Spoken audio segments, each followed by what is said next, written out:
la entrevista del día de hoy y acompañarme aquí en vivo. Muy buenas tardes, Stephanie. Y a todos los que nos ven y nos escuchan, muy buenas tardes. Agradecerte a Muchísimas ti por la gracias. invitación y agradecer a Contigo TV por la oportunidad que nos da de estar aquí a fin de poder abordar un tema del derecho de familia muy importante, que es el tema de la pensión de alimentos. Exacto, doctor. Como usted mismo dice, bueno, no vamos a llamarlo problema en realidad, porque debería ser una solución la ley de derecho de pensión alimento. En realidad ya se convierte en un problema cuando esta no se cumple o cuando también malos padres o malas madres dejan de ejercer este derecho que al final de cuentas lo único que hace es ayudar a los niños que tienen, ¿no? Pero en este caso yo quisiera que me hable primero de la actualidad. ¿Qué es lo primero que ahorita estamos planteando con lo que vendría a ser el derecho de alimentos? ¿Cómo se ha venido manejando con lo que vendría a ser la pandemia? Exactamente, Stephanie. El tema de la pensión de alimentos es un tema muy fundamental, ya que se va a tener que tener mucho cautela porque se va a tener que priorizar el interés superior del niño. En este caso, ante una separación, una ruptura de la unión, ya sea la convivencia o ya sea el matrimonio, el primer punto a debatir siempre es la pensión de alimentos. Y como bien es cierto, conocido en nuestro Perú, en nuestro país, siempre la tenencia en muchos casos es para la madre. Entonces, es la madre quien va a tener primero la primera opción y que yo siempre recomiendo a todos mis patrocinados. Yo soy abogado litigante, especialista en derecho de familia, es llegar a una conciliación, un mutuo acuerdo. Este es el primer paso para poder determinar el monto de la pensión. Sin embargo, en muchas ocasiones, en el 90% de los casos, los padres no se ponen de acuerdo. Es por ello que se tiene que llegar a la vía judicial. Ahora, hay un tema muy sonado en la actualidad, que es el tema de la señora Andrea San Martín, ya que es un caso mediático y el monto de la pensión que ella solicita al juzgado es un monto equivalente a 5,000 soles. El monto que podemos apreciar en la imagen es los gastos que ella indica por la menor. Sin embargo, como es un tema mediático, se ha visto exagerada estos gastos que la señora Andrea San Martín indica. Como podemos ver en las imágenes, indica 2,000 soles de vivienda, lo cual puede ser aceptable, ya que ella vive en una zona que es el monto está relativamente ahí, entre 1,500 a 2,500, pero, muy importante, Stephanie, quiero que los que nos escuchan y nos están viendo tengan en cuenta que el juez va a determinar quiénes viven en ese domicilio. Como es un tema mediático, nosotros tenemos entendido que ahí domicilia la mamá, que es la señora Andrea San Martín, la menor alimentista, otra menor que es hijo de otro compromiso y el nuevo compromiso de la señora, por lo que este monto de 2,000 soles no solo lo usa la menor alimentista. Stephanie, yo quiero que el público que nos está viendo, nos está escuchando, entienda que todos tenemos el derecho de peticionar el monto que nosotros creamos conveniente para nuestros hijos, pero es un juzgador quien, teniendo en cuenta dos puntos muy importantes: primero, el estado de necesidad de la menor, que quiere decir sus gastos diarios en vestimenta, alimentos, educación y otros, y segundo, la capacidad económica del papá. Todo esto debe ser proporcional y referente a la realidad que vive la menor. Si bien es cierto, estos montos que propone la señora Andrea San Martín son muy exagerados, pero es el juzgador quien, teniendo en cuenta estos dos aspectos importantes que te digo, va a determinar el monto proporcional de pensión de alimentos para la menor. Exacto, doctor. Y justo agarrando ese punto, porque muchas personas piensan que, ya, yo voy a pedirle tanta cantidad a mi marido y voy a justificarlo con casos, como usted dice, exagerados, gastos que principalmente no se hacen, pues uno se pone a pensar y lo que ve es realmente una niña de 3 años puede tener tantos gastos cuando lo que necesita es lo esencial. Nadie está pidiendo de que no se le dé lo que debería garantizar el cuidado de esta niña. Y estamos tocando este caso no porque queramos hacer morbo de lo que se está haciendo, ¿no? Sino más que todo para ejemplificar los problemas que podemos llegar a tener también en la vida real, una madre cualquiera de familia. Como por ejemplo en el caso de que hay personas a las que tú ves estas cifras exageradas y luego ves a personas que les dan de manutención 150 soles, 200 soles, para un niño no de 3 años, sino un niño ya de 15 años que tiene mayores gastos, alguien que ya está yendo a la universidad quizás, o alguien que tiene otro tipo de enfermedades, otros gastos, y vemos la realidad de las personas y es que no es nada parecido a lo que plantea en este caso Andrea San Martín. Como usted dice, y también me gustaría que usted precisara más esto, ¿no? Porque muchas personas dicen, claro, sí, ella vive en una casa que puede que el alquiler esté esa cantidad, pero ella no vive sola, ella vive también acompañado del padre de su primera hija. Entonces, ¿cómo sería en este caso cuando la pareja vive también con su nuevo compromiso o con la persona que estuvo anteriormente? En este caso, ¿cómo es que se debería hacer la correcta división del pago de manutención que tendría que hacer el padre que está separado o que no vive con la criatura en este caso? Exactamente, Stephanie. La pregunta sería, ¿cómo se determina el monto de la pensión de alimentos? Exacto, doctor. ¿Cómo se podría determinar? El Código Civil peruano establece en el artículo 481 dos aspectos muy importantes para determinar el tema de la pensión de alimentos. ¿Cuánto va a ser esta pensión que se va a fijar mediante sentencia? En un primer aspecto, indica el estado de necesidad del menor alimentista, que a criterio de varios jueces puede ser lo estrictamente necesario para la menor. Lo estrictamente necesario, esto quiere decir vestimenta, recreación, salud, pero estrictamente necesario. Otros aspectos que determina el juez en este estado de necesidad es que la calidad de vida que lleva el papá sea consecuente con la pensión de alimentos para la menor. En este caso de Andrea San Martín en específico, se estaría dando este segundo punto, que es la calidad de vida que lleva el padre debería ser acorde con la pensión de alimentos. Ahora, Stephanie, el segundo aspecto importante para determinar el monto de la pensión es la capacidad económica del papá.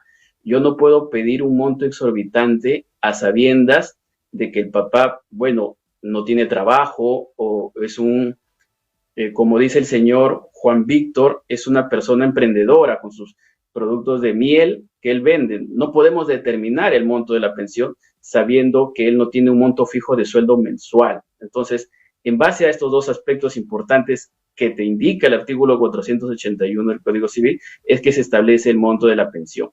Por ello, a tener en cuenta, primero, el estado de necesidad de la menor, que algunos jueces es lo estrictamente necesario para ellos, o dependiendo de la calidad de vida que tenga el papá, debe ser consecuente. Segundo, la capacidad económica, que ojo, se va a ver el tema del ingreso mensual que tiene el señor y que tenga otras cargas familiares. El señor ha indicado, y bueno, como es conocido, tiene un hijo de 8 años, al cual también debe una obligación alimentaria. Entonces, no podemos indicar que la señora Andrea San Martín solicite 5,000 soles para su menor hija y desamparar al otro hijo que tiene el señor. Eso no es posible en el tema de pensión de alimentos. La pensión debe ser equitativa para cada hijo y teniendo en cuenta los ingresos mensuales que tiene el señor. Doctor, exacto. Acá yo tengo que nos están haciendo unas preguntas las personas que nos están mirando y, por ejemplo, lo primero que me dicen es, ¿cómo podrían hacer las madres que no cuentan con el dinero para conseguir un abogado? Sabemos que hay abogados que te puede dar el Estado, ¿no? Pero no muchas veces estos abogados pueden llegar a solucionar el problema. ¿Cómo podrían hacer estas madres, doctor? Exactamente. Justo por el tema de la pandemia, se ha implementado el tema de la virtualidad. Existe en la página del Poder Judicial del Ministerio de Justicia un formulario para aquellas personas de bajos recursos que no puedan lograr tener un abogado particular. Descargar este formulario es muy sencillo de llenar. Se tiene que adjuntar, eso sí, el acta de nacimiento del menor que sea firmado por el papá, que esté reconocido, el DNI de la mamá que solicita y si tuviera las boletas de gastos, ya sea en compras de útiles, compra de vestimenta, salud, se anexa a este formulario que es muy sencillo de llenar y se presenta al Poder Judicial mediante un correo que se encuentra en la página del Ministerio de Justicia y eso ya no sería necesario contar de abogado. Ojo, Stephanie, que el tema de la pensión de alimentos no requiere de firma de abogado, lo puede hacer uno mismo. Eso sí entiendo que la mayoría de personas no entiende sobre el derecho, pero este formulario es muy sencillo y nació a raíz de la pandemia, ya que se acabaron las citas presenciales y todo es virtual. Entonces, esto sería de utilidad para estas personas de bajos recursos para poder tener el derecho que deben sus niños para la pensión de alimentos. Exacto, doctor. Acá yo tengo también otro comentario que nos hacen. Nos dicen, ¿no? Y si es que el padre se niega a dar la manutención y tiene un trabajo estable, en este caso, ¿se podría pedir que desde el trabajo se le deposite a la madre o al hijo directamente en una cuenta? Claro, Stephanie, esto se da en el día a día. Cuando el obligado a pasar una pensión de alimentos tiene un trabajo estable, un sueldo mensual, por ejemplo, pongámoslo, un trabajador del Estado, este recibe una mensualidad por planilla, se le pide al juzgado que la sentencia que indica el monto de la pensión sea trasladada al empleador, en este caso sería el Estado, para que sea el Estado quien descuente el monto de la pensión de alimentos y sea depositada directamente a la cuenta bancaria de la menor alimentista, en este caso de la mamá, que es la representante legal. Así que si la señora, quien hizo la pregunta, tiene este caso, lo que yo le recomiendo es que solicite al juzgado que la sentencia se remita al empleador para que se haga el descuento automático y ya no se esté mes tras mes pidiéndole al señor que cumpla con la pensión de alimentos. Exacto, es una buena idea para todas las mamás que están ahí en casa y están pasando por un proceso al igual como el caso que hemos explicado, ¿no? Se puede, señores, se puede llamar directamente al trabajo, hacer la denuncia como indica el abogado, para que ustedes puedan recibir ese dinero sin tener que estar ahí también hablando con el padre, que quizás a veces también el problema es que no solamente es que no quieren dar el dinero, sino que también no quieren ver a los bebés y eso ya se genera un problema que al final no llega a ninguna salida. Doctor, yo quiero leer algunos comentarios más. Acá le están agradeciendo, Alison le está agradeciendo por tocar este tema también que es tan importante, ¿no? Muchos le tienen un poquito de temor a hablar al tema de la pensión, de la tenencia. ¿Por qué? Porque tienen un poco de miedo que se toquen algunos temas que quizás no se puedan desarrollar, ¿no? Pero lo bueno es que, doctor, acá de verdad es que las personas le están agradeciendo bastante por poder explicarlo para que ellos también entiendan. A veces lo notan como un tema muy complicado. Y acá también nos hacen una pregunta que es de parte de Katy. Nos dicen... primero nos saludan, ¿no? Muy buenas tardes, nos dice, una consulta, mi hermana tiene su medida de protección al igual que su expareja y han dicho que ellos no pueden hacer una conciliación. ¿Eso es cierto? Es lo que nos pregunta. Primero entendamos que las medidas de protección se dan en el ámbito de la violencia familiar o los integrantes del grupo familiar. Imagino que si ellos tienen una medida de protección uno contra el otro, no pueden conciliar porque ellos no se pueden acercar, no se pueden ver por estas medidas de protección. Sin embargo, Stephanie, déjame recalcar que gracias a la virtualidad existen centros de conciliación que te permiten conciliar de manera virtual. Ya no necesitas acudir y estar frente al deudor alimentario para que puedas conciliar el tema de los alimentos. Simplemente buscar, ya sea googlear en internet para poder conseguir un centro de conciliación que esté habilitado para hacer este tipo de conciliaciones virtuales y así no acercarte a la persona que te han dictado medidas de protección. Exacto, doctor. Acá le voy a leer una pregunta también que nos hace Carlos. En este caso nos dice, ¿cuáles son las consecuencias cuando un padre no quiere dar la pensión de alimentos y encima maltrata psicológicamente a la mujer? ¿Qué podrían hacer en ese caso? Claro, aquí hay que tener dos puntos distintos. Uno es el tema de la pensión de alimentos, que uno la hace cumplir mediante una sentencia judicial, tu demanda de pensión de alimentos, consigues una sentencia que determina el monto y pasado ello, él no cumple, tú puedes solicitar un proceso de devengados. ¿Qué quiere decir este proceso? Que es un proceso para que tú puedas cobrar todos los meses que él no ha pasado. Supongamos un ejemplo muy específico, él no pasó 12 meses a un monto de 500 soles, él estaría debiendo en un año 6,000 soles. El juzgador le corre traslado mediante una resolución indicando que debe pagar este monto de 6,000 soles por estos 12 meses que no ha pagado, bajo el apercibimiento de que no pagar, remitirse copias certificadas al Ministerio Público e iniciar el proceso penal por omisión a la asistencia familiar, que todos muy bien lo conocen. Si no pagas los alimentos, te puedes ir preso. Y lo segundo que decía ella sobre la violencia familiar, Esto sí se tiene que hacer una denuncia, pero inmediata, Stephanie. Esto no puede continuar, esto no puede la madre dejar que continúe. Estamos frente a un niño y el interés superior del niño te indica que debes realizar tu denuncia, ya sea ante la comisaría, ante la fiscalía de turno o ante el juzgado de familia. Doctor, bien, acá yo voy a leer, he visto dos preguntas pero que se relacionan bastante. Lo voy a leer en uno porque después tenemos otra pregunta que me parece que también sería bastante interesante que usted pueda contestar, ¿no? Que pudiese ver alguna forma para poder ver cómo se podría solucionar ese caso. Pero la primera aquí va, dice, primero nos preguntan si todos los hijos tienen los mismos derechos ante la ley y esto se acompaña de qué pasa si un hijo es excluido de la sucesión de herederos. Ok, claro, este es un tema ya fuera de lo que estamos conversando, es un tema del derecho sucesorio, que si bien es cierto, todos los hijos de un solo padre o de ambos padres tienen los mismos derechos, los mismos. Me imagino que la pregunta va por la exclusión de uno de ellos. Sí se puede excluir, Stephanie, sí se puede excluir a un hijo del tema hereditario. ¿Cómo sucede esto? Existen causales en el Código Civil que establecen que se puede desheredar a uno o a dos o a tres hijos por las siguientes causales. Por ejemplo, intento de asesinato.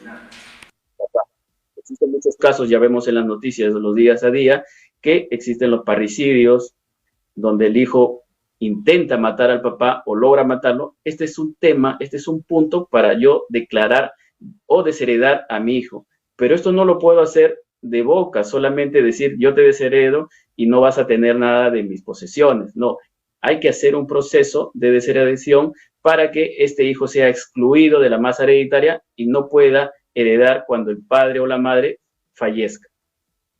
Ok, abogado, entonces en este caso también para ir por la otra alternativa que se puede dar, ¿no? Y si esta persona en todo caso no tiene ningún sustento para excluir, pero obviamente se reconoce que es su hijo, no puede hacerlo, o sea, no puede venir cualquier persona a decirte tú no estás incluido o tú no vas a recibir tanta cantidad, es por derecho que le corresponde a los hijos, ¿cierto? Exactamente. La pregunta va más al tema de las personas, en la gran mayoría y en la situación actual del Perú, nunca hacen un testamento. Entonces, a la muerte del causante que va a dar sus bienes para heredar, se tiene que hacer una sucesión intestada. ¿Esto qué quiere decir? Que el causante que fallece no dejó un testamento. Ahora, pongamos un ejemplo. El causante tuvo 2 hijos con una señora y 2 hijos con una relación aparte. Pero son estos 2 hijos quienes vivieron con el señor y los otros 2 no se enteran de la muerte del papá y nunca son incluidos en el tema de la herencia. Cuando estos 2 que no sabían de la herencia se enteran, pueden hacer una demanda de petición de herencia porque son hijos reconocidos por el señor y fueron excluidos de la herencia por los 2 hijos primeros. Esto es lo que se puede hacer. Al ser excluido sin una base legal, sin un sustento, tienes el derecho de pedir herencia ante un juzgado de familia. Ok, doctor, una última pregunta, ya nos hemos extendido, la verdad es que este tema parece que vamos a necesitar de una siguiente entrevista porque he visto muchas personas interesadas, pero vamos con la última pregunta y nos dice, buenas tardes, el papá de mi hijo tiene 25 años y se niega a darme la pensión de alimentos porque no tiene un trabajo seguro. Doctor, de verdad, ¿esto es una causal para que la persona pueda decirle yo no me puedo hacer cargo económicamente de mi hijo? Claro que no, Stephanie, claro que no. Al contrario, muy al contrario, por la edad que menciona la pregunta, la señora está completamente obligado a pasar alimentos, más allá de que indique que no tiene trabajo, existe el principio de paternidad responsable que obliga a la persona a conseguir un trabajo. He tenido muchos casos, Stephanie, en los cuales los señores indican, no tengo trabajo, me cacholeo, trabajo de ayudante de albañil, no gano mucho, pero el juzgador tendrá en cuenta el sueldo mínimo vital, que es 930 soles, al momento de establecer un monto de pensión de alimentos. Si quiere decir que tenga un hijo el monto a establecerse será en base a los 930 soles y teniendo en cuenta que puede dar como monto hasta el 60% de estos 930 soles, Stephanie. Por ello, la pregunta que indica la señora cae de inmadura, porque si es una persona de 25 años, tiene la facultad y la capacidad de poder trabajar bajo el principio de paternidad responsable. Exacto, doctor. Así que no hay excusas aquí, no hay nada de que no, yo no trabajo, porque cuando uno es padre y asume su paternidad, no importa si tenga un cachuelo, le va a dar lo mejor para que su hijo pueda estar. Al final y al cabo acá no hablamos de que se le esté dando algo que no le corresponda. Ese niño tiene una responsabilidad la cual tiene que ser asumida por sus padres, ¿no? Doctor, de verdad quiero agradecerle mucho por esta entrevista. Yo creo que lo voy a tener que invitar de todas maneras para una segunda edición de este tema, porque han habido muchas personas de verdad que han estado interactuando con el tema y me parece que es un tema interesante, ¿no? Un tema que necesita ser hablado. Por favor, doctor, para que todas estas personas que nos han estado mirando y nos han dejado sus preguntas puedan, no sé, recurrir a usted para alguna ayuda legal, ¿dónde lo podemos encontrar? Claro, Stephanie, primero agradecerte a ti por la invitación. Es un orgullo para mí estar aquí contigo absorbiendo las preguntas de las personas y ayudando al público. Pueden ubicarme en la página oficial de mi estudio, Saavedra Breas, abogado de familia especialista Lima, o a mi WhatsApp 939-859-238. Muchas gracias, doctor, de verdad, por esta entrevista. Le agradezco que pase muchas felicitaciones, de verdad, por todas las personas que han entrado acá a saludarlo y que lo reconocen también, que pase muy bonitas fiestas. Bien, nosotros hemos tenido a nuestro primer invitado del día de hoy. Yo me tengo que ir a una breve pausa súper cortita y volvemos con más aquí en Contigo Vecino. Heredamos un país lleno de desigualdades, problemas y corrupción. Y una pandemia que nos ha golpeado mucho. Pero eso no me impide trabajar por mi país. El amor por mi familia y por mi país ayudan a levantarme y a luchar día a día.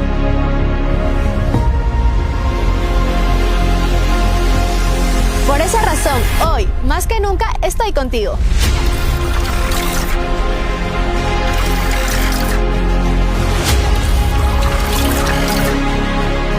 Trabajaré contigo. Emprenderé contigo. Lucharé contigo. Contigo TV, Contigo Perú, el canal de todos los peruanos.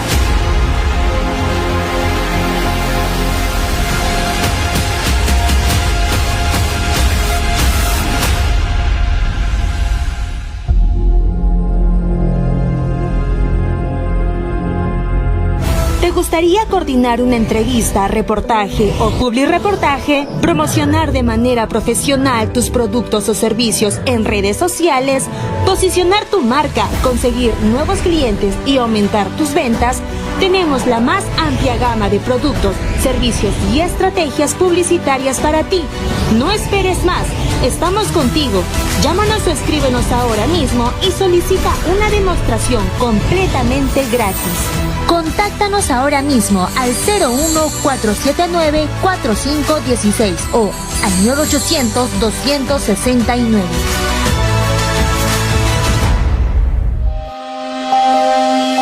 ¿Quieres coordinar una entrevista, reportaje o realizar una denuncia pública? No esperes más. Estamos contigo. Llámanos o escríbenos ahora mismo. 01479-4516 o al 9800-269.